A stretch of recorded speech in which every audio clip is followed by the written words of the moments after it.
السلام علیکم ناظرین، جب قوم نے فرعون کو مردہ دیکھا تو ان کا ایمان مزید مضبوط ہو گیا۔ جو لوگ شک میں تھے ان کی آنکھیں کھل گئی۔ اللہ کا وعدہ پورا ہو گیا تھا، ظلم کا سفر ختم اور رحمت کا راستہ روشن ہو گیا۔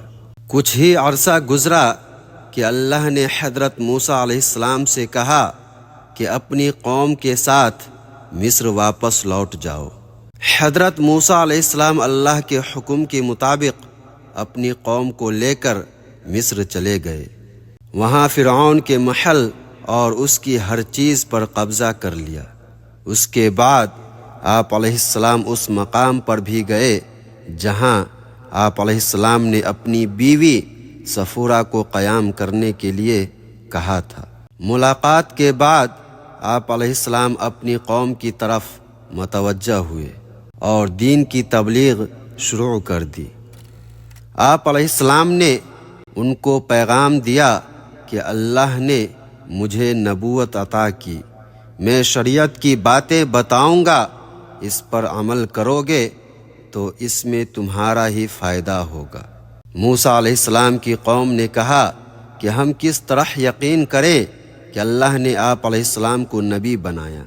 پھر آپ علیہ السلام نے اپنی قوم میں سے چند صالح بندوں سے کہا کہ تم اپنی نظروں سے سب کچھ دیکھو گے، اس کے لیے تم لوگوں کو میرے ساتھ چلنا پڑے گا، اور تم جو کچھ دیکھو گے یہاں آ کر گواہی دینا۔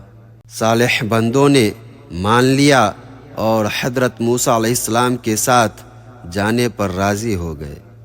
آپ علیہ السلام نے 70 نیک بندوں کو اپنے ساتھ لیا اور ہارون کو اپنا نائب بنا کر چھوڑ دیا۔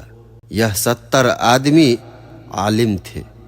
حضرت موسیٰ علیہ السلام انہیں لے کر کوہ طور پر پہنچے تو اللہ نے وحی نازل کی کہ اے موسیٰ، تم نے 30 روزے رکھے، 10 روزے اور بھی رکھو تو 40 روزے پورے ہو جائیں گے، تو میں توریت نازل کروں گا۔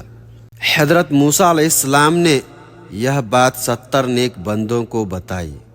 ان سب نے آپ علیہ السلام سے کہا کہ جب تک ہم خدا کو اپنی آنکھوں سے نہ دیکھ لیں ہم یقین نہیں کریں گے۔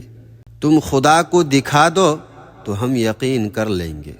آپ علیہ السلام نے ان سب لوگوں کو بتایا کہ خدا کو کوئی بھی نہیں دیکھ سکتا، میں کس طرح دکھاؤں؟ اللہ کی طرف سے میرے دل پر باتیں اترتی ہیں، لیکن وہ لوگ نہیں مانے، اپنی ضد پر قائم رہے۔ پھر اللہ کا غضب جوش میں آیا، ان پر بجلی گری جس سے وہ سب ہلاک ہو گئے۔ ان کے مرنے پر آپ علیہ السلام زیادہ پریشان ہو گئے، اپنے دل ہی دل میں کہنے لگے کہ میں اپنی قوم کو کس طرح منہ دکھاؤں گا۔ پھر آپ علیہ السلام نے اللہ سے دعا کی تو وہ سب کے سب دوبارہ جی اٹھے۔ آپ علیہ السلام نے ان سب کو لے کر مصر روانہ ہوئے اور 10 روزے رکھے، اس طرح 40 روزے پورے کیے۔ پھر آپ علیہ السلام نے دوبارہ ان 70 نیک آدمیوں کو اپنے ساتھ لیا اور کوہ طور پر پہنچے۔ وہاں آپ علیہ السلام پر وحی نازل ہوئی۔ اللہ نے فرمایا اتنی جلدی کیوں کی؟ آپ علیہ السلام نے جواب دیا تاکہ تو مجھ سے راضی ہو۔ پھر آپ علیہ السلام نے فرمایا میں تجھے دیکھنا چاہتا ہوں۔ اللہ نے فرمایا اے موسیٰ، تو مجھے نہ دیکھ سکے گا، تو پہاڑ کی طرف نظر رکھ۔ حضرت موسیٰ علیہ السلام نے پہاڑ کی طرف نگاہ اٹھائی تو اللہ نے اپنی تجلی دکھائی، تو آپ علیہ السلام تاب نہ لا سکے اور بے ہوش ہو گئے۔ جب ہوش میں آئے تو دیکھا پہاڑ ٹکڑے ٹکڑے ہو گیا ہے۔ آپ علیہ السلام نے اللہ سے معافی مانگی۔ اس وقت اللہ نے آپ علیہ السلام پر توریت نازل کی۔ بتایا جاتا ہے کہ آپ علیہ السلام کو پہلے 10 احکام ملے جن میں 10 اخلاقی باتیں تھیں۔ ان 10 احکام کو احکام عشرہ بھی کہتے ہیں۔ یہ احکام پتھر کی سلوں پر کندہ تھے، اسے صحیفہ کہا جاتا ہے۔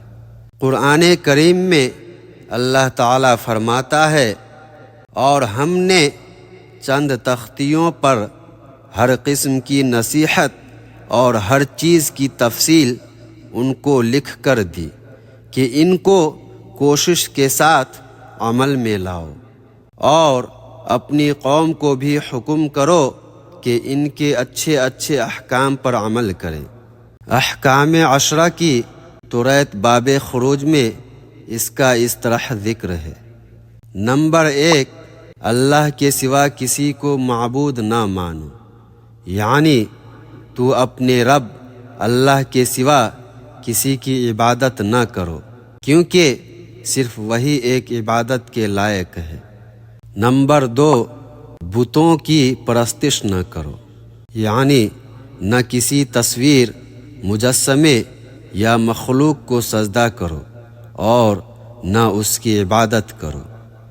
نمبر 3، اللہ تعالیٰ کے نام کو بے ادبی سے نہ لو، یعنی اللہ کا نام جھوٹے حلف، مذاق یا بے ادبی میں استعمال نہ کرو۔ نمبر 4، یوم سبت کو یاد رکھو اور اسے پاک رکھو، یعنی ایک دن ہفتہ میں عبادت اور آرام کے لیے مخصوص کرو۔ یہ حکم خاص طور پر بنی اسرائیل پر لاگو تھا۔ نمبر 5، اپنے والدین کی عزت کرو، یعنی ماں باپ کے ساتھ حسن سلوک کرو تاکہ تمہاری عمر دراز ہو۔ نمبر 6، قتل نہ کرو، یعنی کسی بے گناہ انسان کو قتل نہ کرو۔ نمبر 7، زنا نہ کرو، یعنی اپنی اور دوسروں کی شرمگاہ کی حفاظت کرو۔ نمبر 8، چوری نہ کرو، یعنی دوسروں کا مال ناحق نہ لو۔ چوری اسلام میں سخت جرم ہے اور اس کی سزا مقرر ہے۔ نمبر 9، جھوٹی گواہی نہ دو، یعنی جھوٹ بولنا، بہتان لگانا یا انصاف میں رکاوٹ بننا حرام ہے۔ نمبر 10، کسی کے چیز، بیوی یا مال کی خواہش نہ کرو، یعنی حسد اور لالچ سے بچو۔ دل میں بھی کسی کے مال پر نظر رکھنا اخلاقی طور پر گناہ ہے۔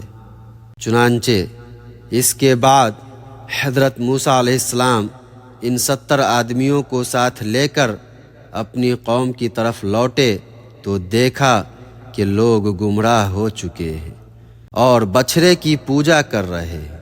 حضرت موسیٰ علیہ السلام نے حضرت ہارون علیہ السلام سے پوچھا تو ہارون علیہ السلام نے سارا ماجرا بیان کرتے ہوئے کہا کہ سامری نے سب کو گمراہ کرنا شروع کیا۔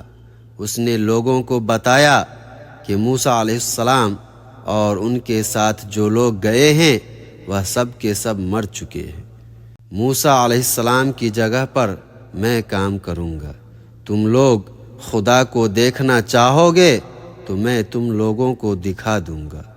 اس نے لوگوں سے سونا اور چاندی مانگ مانگ کر جمع کیا۔ اس سے ایک بچھڑا تیار کیا، اس میں جادو کے ذریعہ ایسی صفت رکھ دی جیسے وہ بول رہا ہو۔ بچھڑے کو ایک کھلی جگہ پر رکھ دیا، اس کے ارد گرد لوگ جمع ہو گئے۔ سامری نے لوگوں سے کہا کہ میں بچھڑے سے جو کچھ پوچھوں گا یہ جواب دے گا۔ سامری نے بچھڑے سے پوچھا تو کون ہے؟ بچھڑے نے جواب دیا میں تمہارا رب ہوں۔ موسیٰ علیہ السلام اور ان کے ساتھی زندہ نہیں ہیں، تم مجھے رب مانو اور سامری کی باتوں پر عمل کرو۔ حضرت موسیٰ علیہ السلام نے ہارون کی زبانی تمام باتیں سنی تو قوم سے کہا کہ اس رب کا حکم مانو جس نے ساری کائنات کو پیدا کیا۔ اللہ نے مجھ پر کتاب توریت نازل کی ہے، یہی شریعت ہے، اس پر عمل کرو۔ پھر آپ علیہ السلام نے سامری کے بنائے ہوئے بچھڑے کو توڑ ڈالا اور کہا کہ یہ بت پرستی ہے، بتوں کی پوجا نہ کرو، نیک عمل کرو، برائی سے بچو۔ قوم نے حضرت موسیٰ علیہ السلام کی باتوں کو نہیں مانا تو اللہ نے ان لوگوں پر عجیب و غریب عذاب نازل کیا۔ وہ عذاب اس طرح تھا جیسے کہ ان کے سروں پر پہاڑ لٹک رہا ہو اور ابھی گرنے ہی والا ہو۔ لوگ سروں پر لٹکتے ہوئے پہاڑ کو دیکھ کر خوف زدہ ہوئے اور سجدے میں گر پڑے تو ان پر سے عذاب ٹل گیا۔